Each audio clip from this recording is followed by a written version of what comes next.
Hi, I'm Mr. Miyagi, and this is Travels by Motorbike. I'm on a run to meet up with a friend in Idaho. We're going to do Lolo Pass and ride all the way up to Troy, Montana for a hamburger. And this is my camp here.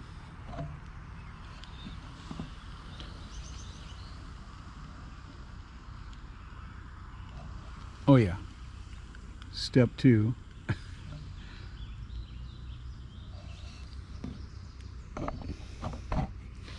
I've been having some problems with the bike, but I think I can work out the problems. I think it's the coil. Always seems to be the coil. We'll figure it out. Anyway, that's pretty much it for now. In the morning, we'll do a little more updating. It's been a long day. I did about 360 some odd miles on a rigid frame, and I haven't done that for a while, so kind of took its toll. So that hammock over there is going to be really good tonight. So we'll see you in the morning.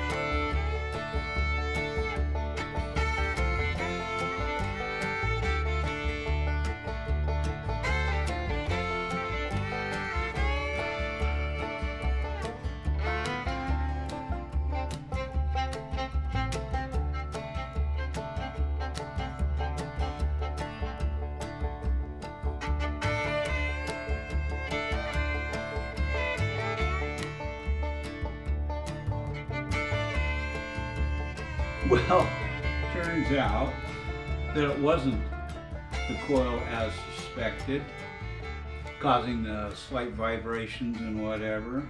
If you note, there's no more motor in this frame. Why? Well, it's over on the bench right now, and I'll show you what happened. So, let's get to it. One of the first things I did is I pulled the head off, and expecting I was getting smoke out of the rear cylinder as I did this trip, and it progressively got worse. And then I found out the reason why. The inside of this cylinder is scored on both sides from the wrist pin. And the wrist pin had let loose in here. And you can see this. I mean, it's just all ate out, exhaust burning by and everything, causing it to just kind of fall apart here a little bit. Well, I was trying to figure out why initially this was doing it. And then I was checking the crank, and I came across this. Looks good, right? There's wear here, and then there's a lot of wear right there. So what this was doing, it was hammering this piston when it was running down the road, and that's what my major vibration was coming from. Now, this was caused by me. I could have eliminated this on the first rebuild, doing the fact if I had gone further and investigated the crank, I probably would have found this and fixed it. But now I get to build the engine twice, screwed up another cylinder. Now this may be able to save, and the other one I might be able to save and bore out, but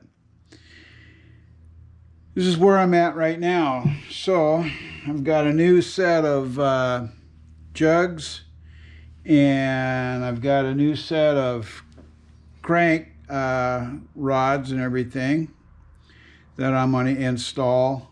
I'm going to buy a rebuild kit for these rods, and I'll put them back together again, and they'll just be a backup set. Now I ordered a set of new rod and shaft. These are S&S. I've got the new crank pin, new bearings, comes with the nuts and everything, and of course the new shaft, the new rods and everything. So I'll end up putting this all together. I'm still waiting on a few parts for the crank, side bushings and everything. I'll show you here. Now inside on the crank side, there's some bushings. All this was ate out, so I've got new ones coming, and I just have to install those. And I'm waiting on for some Loctite for around here. I can't seem to find it locally here, so I ordered it. Some Loctite 680 that I can put on here.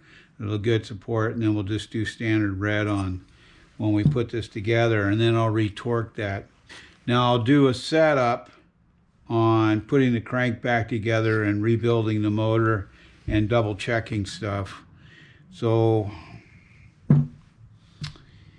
yeah, I'm not too happy about it,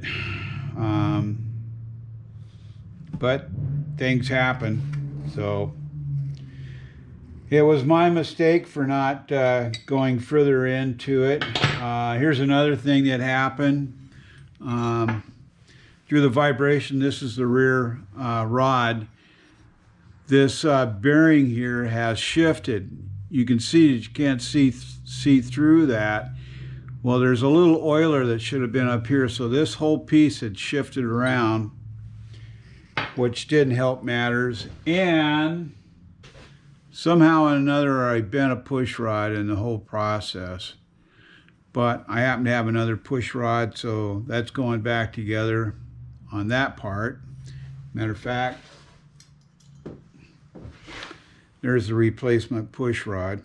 So yeah, one thing led to another. But all in all, the ride turned out. We were able to get a couple of Hambugers on the run. I completely finished the run, beat the heck out of that motor. Definitely going to replace the crank outer bearings, going to put new ones on that. I just want to play it safe. There's a few other odds and ends that I'll be doing to the engine just to make it a little bit better. There's also a 4-speed transmission that I took out of the blue bike over there when I went down to do Choppertown camp out. I was getting a whine out of third gear when I was in it. So I'll be doing a video on that, on rebuilding that, and hopefully I can get all the parts, and I may have all the parts for that. We'll see. I haven't gotten into it to figure out what's wrong with it. This came up, rebuilding this motor was something I didn't expect that I was going to have to. Now I'm going to end up going down to the Sawtooth shootout, which is kind of a chopper run, but I was going to take a XS 650, but after riding it around on these rough roads we have around here, I decided the bike was a little lighter than I want, and I've already done pretty close to a 1,400 mile run on the old Rigid over here. So I'll be taking the old blue bike. It has shocks. I haven't been doing a lot of videos lately. I've just been kind of taking a break away from it, but I thought this would be an interesting one, rebuilding this 81 shovel head and setting up the crank and everything. Be a bit of a challenge, but I think we're ready for it, right? Right. So if you have any comments or questions, you can put them in the comment section below, or you can send them to my email at tmiyagi@hotmail.com. Now, if you've liked this episode, please like, share, and subscribe. And don't forget that ringy dingy button over there for the next upcoming episode. So, this is Mr. Miyagi saying be safe out there. Hope to see you on the road. Ciao.